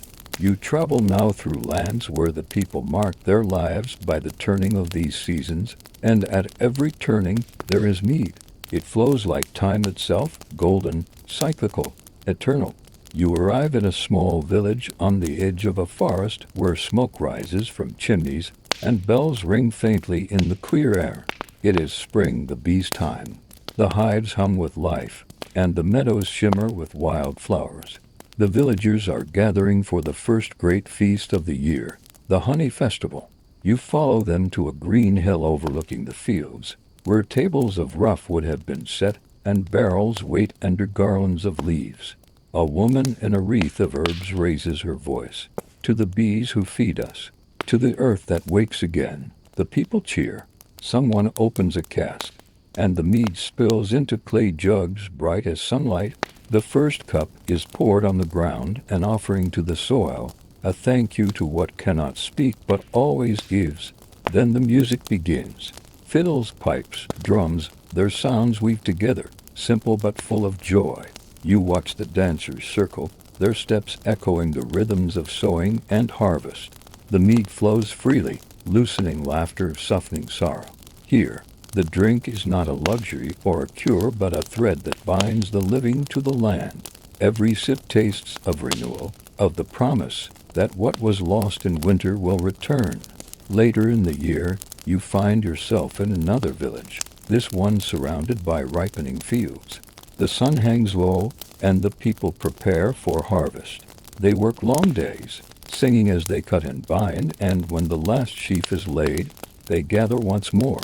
Fires are lit, food laid out, and the oldest cask of mead is rolled into the square. It has been waiting all year, fermenting in the cool shade of a barn. The first taste is deep and rich, the sweetness mellowed into something wise. The village elder lifts his mug. We drink, he says, to what we've taken from the earth and to what we must give back. The people answer in chorus.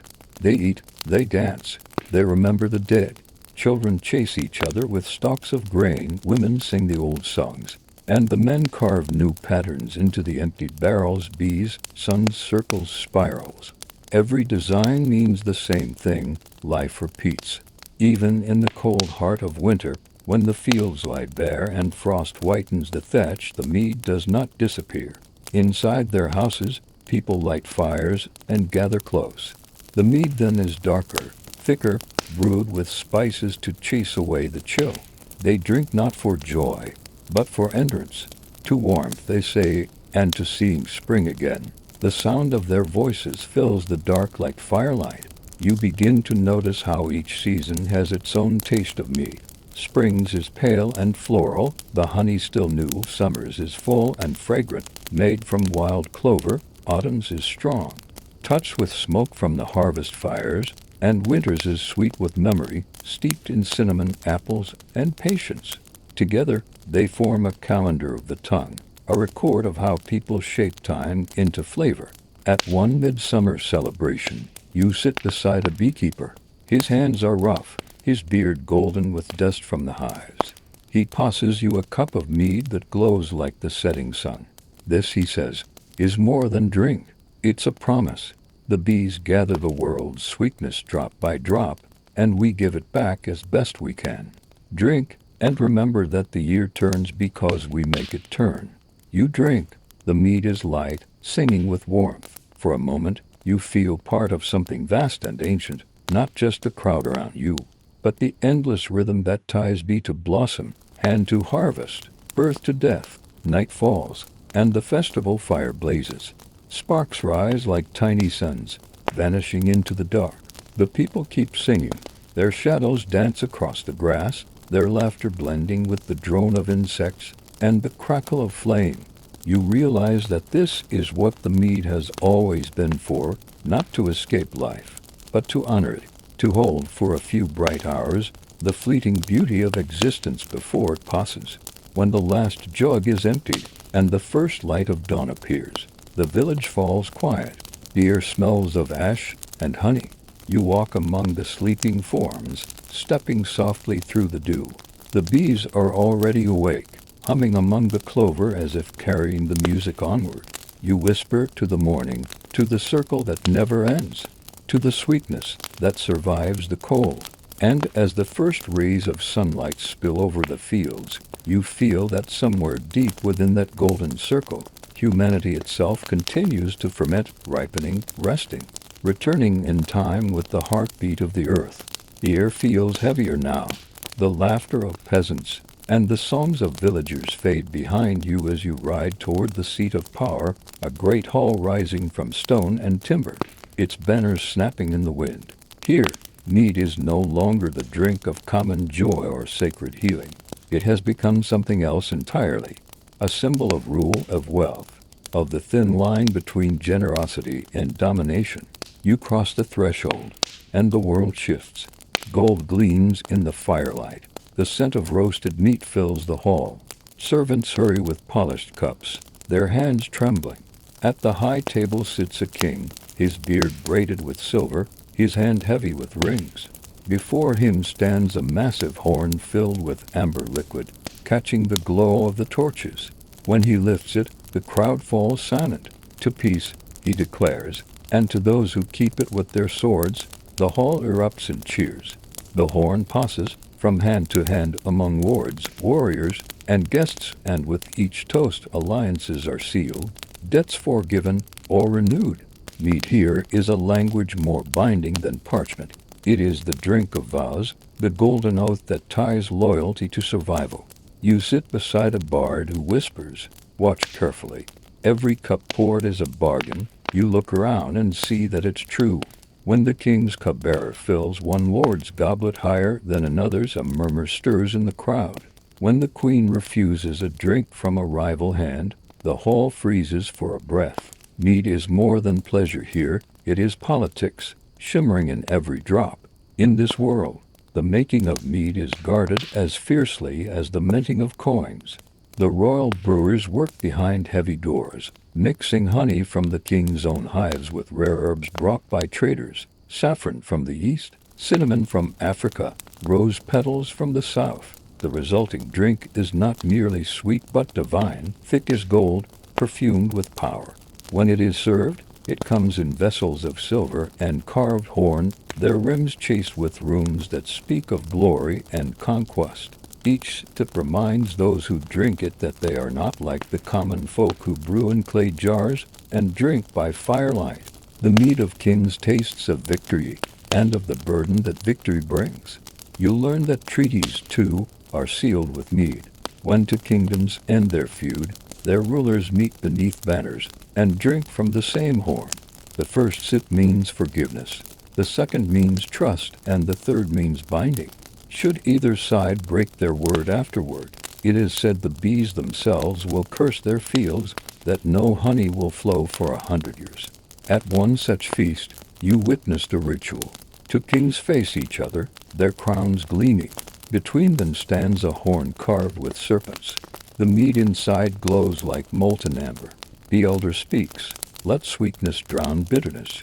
They drink, and the hall roars approval. Yet you can see the tension in their eyes, the wary tilt of the lips. Even honey cannot wash away all poison. As the feast continues, the hall grows wilder. Jesters leap, dogs bark, voices rise. The mead has loosened tongues and hearts alike. Stories are told of ancient battles, of heroes who drank before charging into glory. The bard beside you plucks his harp and sings of the mead of poetry, a mythical brew said to grant wisdom and eloquence to those who taste it. The crowd listens, half believing, half dreaming. When the song ends, the king nods solemnly. "Words," he says, "are sharper than swords. Let the poets drink, for they keep the memory of power alive."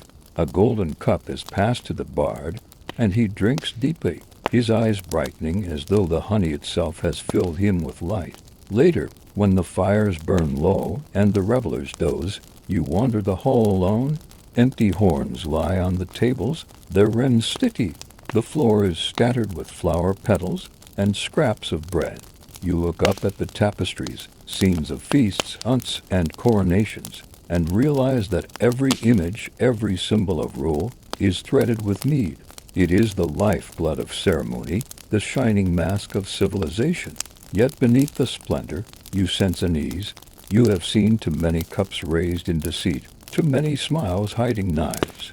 The sweetness of power is never pure. It ferments, it darkens. The bees gather nectar from every flower, fair or foul, and so too do kings gather loyalty from both the good and the corrupt. As dawn creeps through the high windows, you watch servants gather the empty vessels. One of them, a young boy, pauses to taste the last drop from a forgotten cup. His eyes widen at the flavor. For a moment, you see in him not a servant but a dreamer, someone who might one day brew his own mead, his own story. The king's horn still gleams on the high table, and touched now, a relic of the night's power. You think of how the same drink that binds peasants in laughter can bind rulers in deceit. Mead is neither holy nor wicked. It simply reflects those who drink it. You step outside, into the pale morning. The scent of honey still clings to your clothes. Somewhere beyond the palace walls, the bees begin their work again, oblivious to crowns and crownsmen. They do not care for thrones or treaties. They care only for the bloom, the sun, the cycle that never ends. You smile, whispering to yourself, even kings owe their sweetness to the humble bee. And with that, you walk away from the hall, leaving behind the echo of golden cups and empty promises, following once more the hum that leads you toward the heart of life itself. Beyond the stone halls of kings and the rough cottages of farmers, the story of mead stretches upward into the clouds of myth, into the breath of gods. For long before it became a drink of the living, mead was imagined as the nectar of immortality, the elixir of poetry, the sacred honey that fell from the heavens. You travel now through the landscape of legend, where every cup poured tells of something more than thirst. In the north, where winds cut like blades and mountains brood beneath endless skies, the old skalds tell you that mead was born of blood and prophecy. The mead of Kvasir, they begin, was brewed from the wisdom of the wisest man who ever lived. Kvasir, they say, was made by the gods themselves, a being of perfect knowledge. But envy breeds quickly among immortals. Two dwarves, crafty and small, slew him and mixed his blood with honey, creating a mead so potent it could grant the gift of poetry and understanding to any who drank. The dwarves hid their treasure deep beneath the earth, but the god Odin heard of it and desired it more than gold or glory. He took the shape of a serpent, crept into the mountain, and seduced the guardian of the brew, a giantess named Gunlet. For 3 nights he whispered to her, and for 3 nights she gave him drink from the sacred vat. Then, in the dawn, he transformed again, soaring into the sky as an eagle, carrying the mead in his throat. A few drops fell as he fled, landing upon the earth, and from those drops, say the poets, came mortal inspiration. The skalds finish the tale with a green. That, they say, is why true words are sweet, and false ones sour. It's the honey of the gods that makes a poet sing. You drink their mead dark, bitter, smoky with pine, and wonder if perhaps the same story repeats itself in every age. That every maker of mead, in some small way, seeks to steal fire from heaven. Traveling south, you hear another story, that the gods of Egypt drank a golden elixir brewed by Ra, the sun itself, to sustain their strength. It was said to shine like molten light and taste of eternity.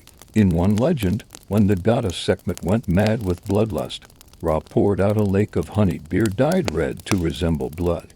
She drank it, fell into a deep sleep, and woke gentle again. Here, mead was not just the drink of wisdom but of peace, a way to tame divine fury, to soften the hard heart of vengeance.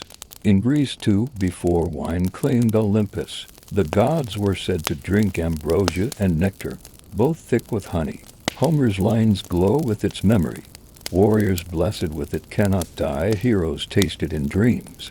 The word ambrosia means immortality, and the ancients believed that to consume honey was to partake in the incorruptible. Even now, honey never spoils. Buried in tombs, it remains perfect. To drink it is to borrow something eternal, even if only for a heartbeat. You think of the monks in their abbeys, the peasants at their fires, the kings in their halls.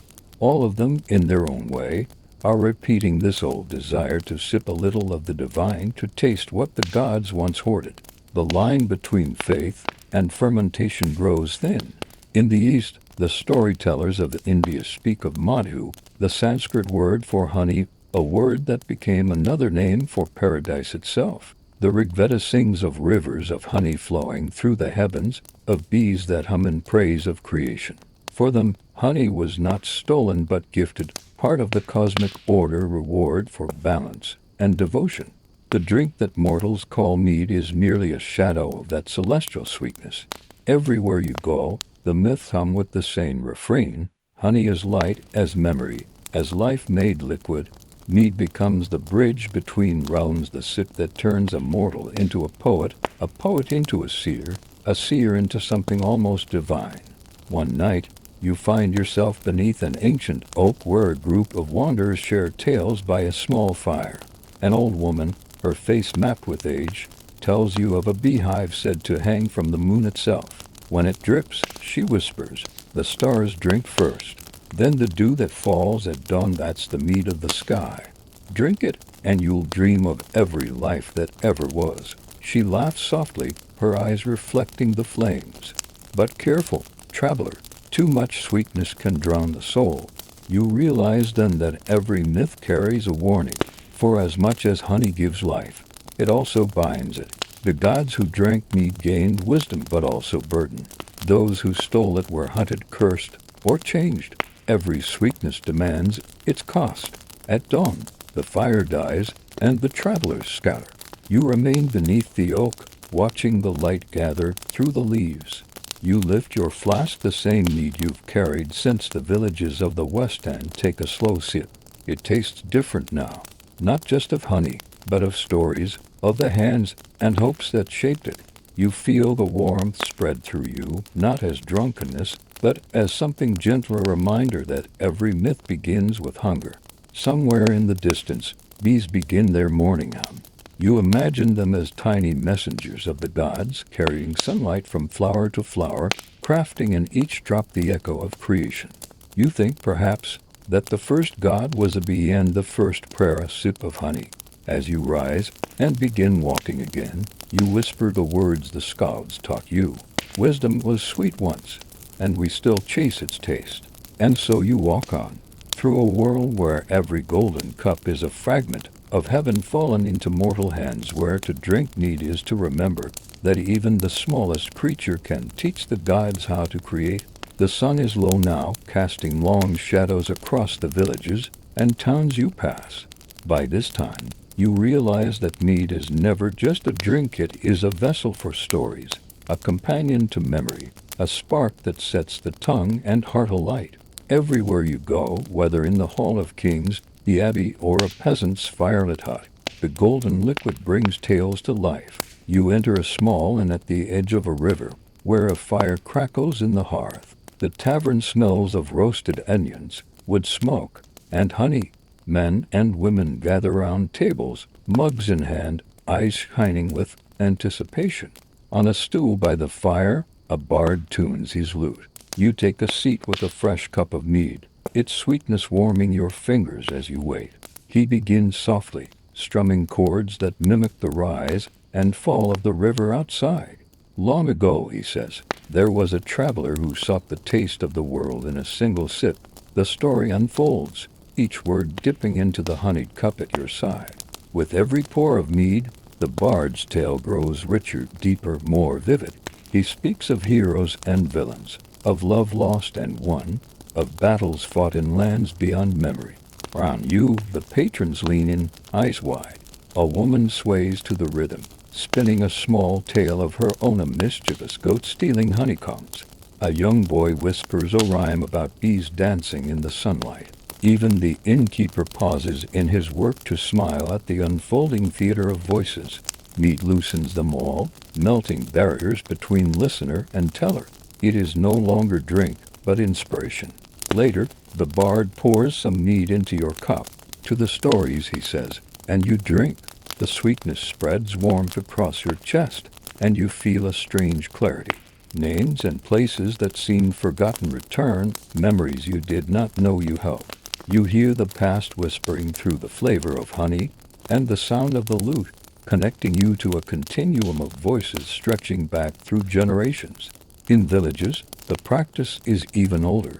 People gather by fires after the day's labor, passing a cup of mead from hand to hand. Each sip is a signal. It is time to speak, to remember, to invent. A shepherd recounts a wolf he swore spoke to him. An old woman tells of fairies that hide in the clover. A child invents a song about a golden dragon. Mead lubricates language, loosens fear, and grants courage. Even those who rarely speak find their words. In great halls, poets perform the same magic. Kings sip the amber liquid, listening while skalds recite the deeds of ancestors. The mead, they say, carries the inspiration of the north, distilled sunlight, the very essence of memory and nature.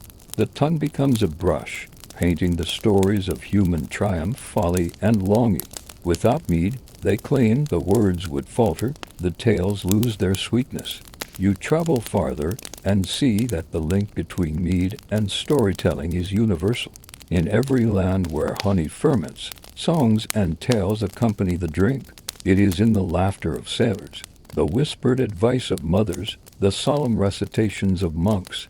Mead preserves the memory of those who have gone and anticipates the dreams of those yet to come. One evening, you sit under a canopy of stars beside a campfire. A traveling storyteller pours you a small cup of spiced mead. Every drop holds a tale, he says. Drink carefully. You sip, and the sweetness ignites images in your mind. A bee crawling across a sunflower, children chasing each other through a field, a king raising his horn to toast victory.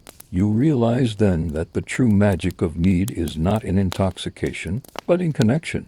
It connects hand to hand, mouth to mouth, heart to heart. It turns strangers into witnesses of a single story. It carries myth into memory, memory into song. And in the quiet moments between sips, you understand that to drink mead is to become part of the story itself. As the fire dies and the night deepens, you look around at the sleeping travelers and the empty mugs. Somewhere in the shadows, a bee hums near a wildflower, unaware that its work carries inspiration across generations. You lift your cup one last time and whisper to the night, to the stories yet untold, to the words that linger in the sweet golden light. And for a moment, as you watch the stars and feel the warmth in your chest, you realize that every tale begins with a drop of honey. Every song is born in the glow of shared drink, and every human heart beats more fully when the stories flow, just like mead, from hand to hand, from mouth to mouth, from life to life. The world grows quieter as you move deeper into lands where the old ways still hold sway, where the rhythm of life is measured by the turning of the seasons and the whispers of the wind. Here, mead is not merely a drink or a symbol of joy, it is a vessel of ritual, a conduit between the human and the sacred. Every sip is a small act of devotion, every cup poured an acknowledgement of something larger than the self. You enter a clearing at dawn, where a circle of stones has been laid long ago, weathered by centuries. Smoke rises from a small fire at the center, carrying the scent of pine, sage, and honey. People gather, hands clasped, eyes lowered, waiting for the ritual to begin. At the head of the circle stands a woman in robes the color of autumn leaves, her hair braided with wild flowers and golden threads. She lifts a horn of mead and speaks, her voice steady and melodic. We pour this sweetness to honor the turning of the world, to honor the bees who toil, the flowers who bloom, and the life that flows between. The mead is poured carefully, drop by drop, into a carved stone basin.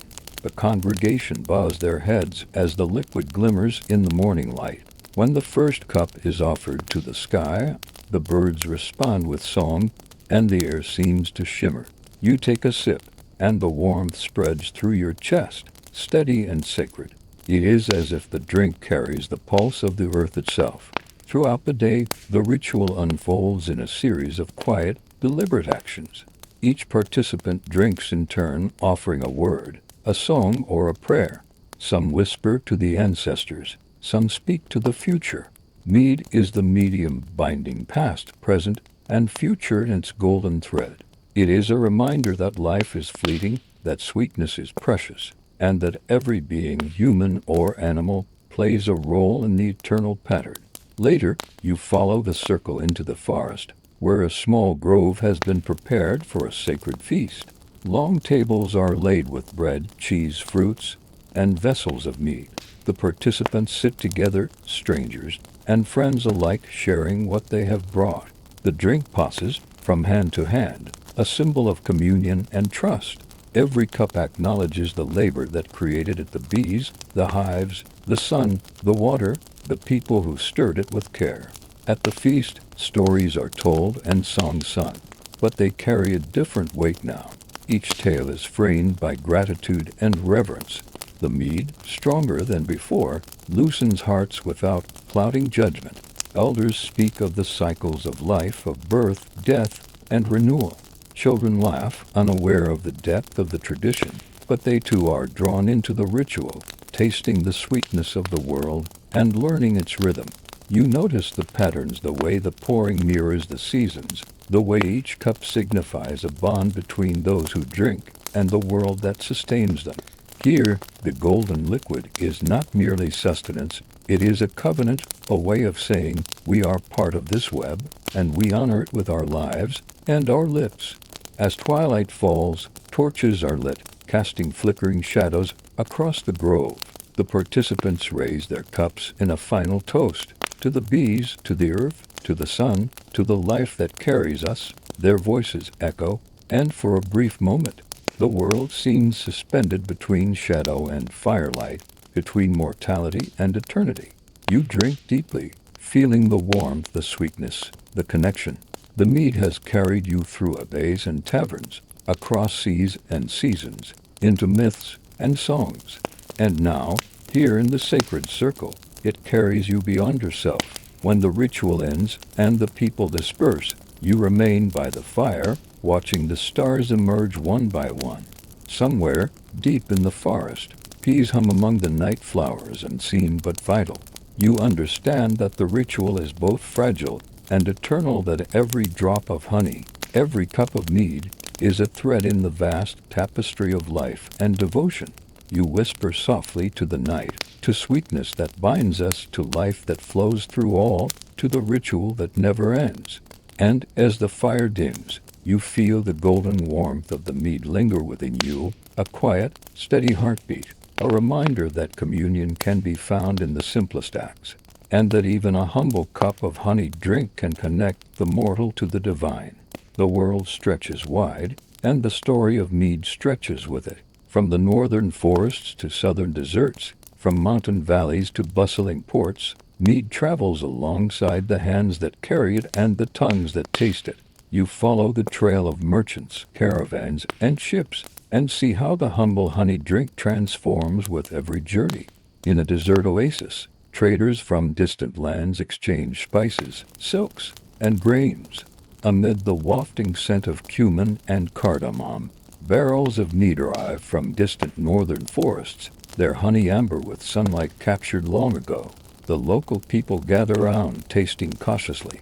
Some mix the mead with dates and figs, others with rosewater. The sweetness blends with local flavors, and soon the drink takes on new life, new meaning. What was once northern sunlight is now desert warmth, carried in clay jars beneath the scorching sky. Across seas, caravans wind through mountains and jungles, mead bound carefully in waxed barrels. You watch as a sailor brings a cask onto a port in the east, and local brewers marvel at the richness, the clarity, the fragrance. They taste it, experiment with it, and return it transformed, spiced with ginger, infused with tropical flowers, mellowed with fermented rice. Mead becomes a traveler adapting to every palate, every climate, every culture. You notice that the golden liquid is more than just a commodity. It is a messenger carrying stories, customs, and traditions across borders. In marketplaces, mead accompanies tales of northern forests, abbeys, and kings. In taverns, it inspires songs and dances that merge local rhythm with distant memory. Merchants speak of the northern drink as if it were treasure, and sometimes it is treasure not of gold, but of memory, of taste, of shared human experience. Even in distant courts, mead arrives as a gift. Kings and sultans accept it with curiosity, pouring it into jeweled goblets. They drink, and while the sweetness is universal, each culture leaves its mark. Honeyed mead is warmed with cloves, steeped with citrus, cooled with fragrant herbs. It carries diplomacy in its scent and alliance in its flavor. A cup can honor a treaty, celebrate a marriage, or cement friendship between distant rulers. You travel with a caravan across the mountains, carrying barrels carefully lashed with rope. At night, the desert wind howls, and the mead glows faintly in the lantern light. You pour small cups for the weary travelers, who drink slowly, savoring the warmth in their hands. In the quiet moments, stories are shared, a tale from the northern forests, a song from the southern coast, a prayer from a distant monastery. Mead is the common thread binding people who might never otherwise meet. In the villages along the way, you see how the drink inspires local brewers. They add their own honey, mix in local herbs, and ferment the liquid in clay jars or animal skins. Each adaptation tells a story of its place, its people, its environment. Mead is no longer just a northern tradition, it is a global one, reshaped by every land it touches. At the end of the journey, you arrive at a bustling port where ships from every ocean converge. The mead is loaded onto vessels bound for distant continents, its journey never-ending. You watch the barrels sway with the motion of the waves, carrying sweetness across storms and tides, across deserts and forests, across cultures and generations. As night falls and lanterns reflect off the water, you sip from a small cup, tasting the essence of the journey. Sun-soaked honey, spice from the desert, mist from northern forests, salt from the sea. Every flavor carries memory, every sip carries story. You realize that mead is more than a drink, it is history in liquid form. Travel in a cup, humanity distilled into sweetness. You whisper to the wind, to the hands that carry, to the mouths that drink, to the journeys that never end. The lanterns sway, the waves shimmer, and somewhere on a distant shore, another traveler will raise a cup of mead, tasting the sun, the earth, and the stories of all the lands it has passed. The journey continues, golden and unbroken, carried in every drop, every sip, every shared moment. Mead is eternal, and with it, the memory of the world itself flows. At last, your journey through the world of mead brings you to reflection, to understanding of its enduring power. From the humble hives of the north to the gilded halls of kings, from sacred rituals to the laughter of common folk, from myths of gods to the marketplaces of distant lands, mead has threaded itself through human history, binding lives together with sweetness and warmth. You stand on a hill overlooking a village at sunset. Smoke curls from chimneys, children chase each other across the fields, and bees hum lazily among the blossoms. Somewhere in the distance, a tavern bell rings, and you can almost hear the laughter of those inside, the clink of mugs, the soft pouring of golden liquid into waiting hands. It is the same everywhere, the same joy, the same ritual, the same reverence. As you wander through the village, you notice that mead appears in every aspect of life. A mother stirs honey into warm milk for her child, smiling at the tiny sip that brings calm and delight. An old woman leans on her cane, offering a cup to a neighbor who has walked far and long. A group of apprentices celebrates the end of a harvest with a small cask, passing it from hand to hand, singing songs of work and reward. The golden liquid touches all equally, a unifier of generations. In the nearby abbey, monks prepare another batch, their chants rising with the steam of boiling honey. They whisper prayers for the sick, for travelers, for the land, and each drop of mead becomes a vessel of their devotion. You realize that in the quiet labor of brewing, in the careful stirring and fermenting, something of eternity is created. Time itself seems to bend around the process. The slow transformation of honey into mead mirrors the cycles of life, of growth, of decay and renewal. Even in distant lands, the legacy of mead endures. Traders carry barrels across oceans, rivers, and deserts. Brewers adapt it to local flavors, but the essence remains, a drink that nurtures, inspires, and connects. Every cup poured in a marketplace, every draught raised in a feast, every sip taken in solitude is a continuation of a tradition older than most records, older than the halls of kings, older even than the written word. You sit beside a fire in the village square as night falls. The stars emerge, clear and countless, and the soft hum of bees lulls you into thought. Every civilization you've witnessed, every story told over mead, every hand that touched the golden liquid has contributed to its legacy. Mead is not just a drink, it is memory and myth, labor and love, faith and folly, joy and sorrow, all distilled into one amber cup. You raise a small vessel in your hand, tipping it slightly as if to honor the centuries of work and devotion it represents. You taste it. Warmth spreads through your chest, rich with sunlight, earth, and honey, with the laughter of children, and the solemnity of monks, with the courage of sailors, and the cunning of kings. Each note reminds you that mead carries all of human experience, its sweetness, its bitterness, its endurance. And in that moment, you understand, the legacy of mead is timeless. It is more than history or culture. It is a bridge between people, between generations, between the mortal and the divine. Every sip is a connection, every shared cup a story, every cask a testament to life's sweetness and its fleeting nature.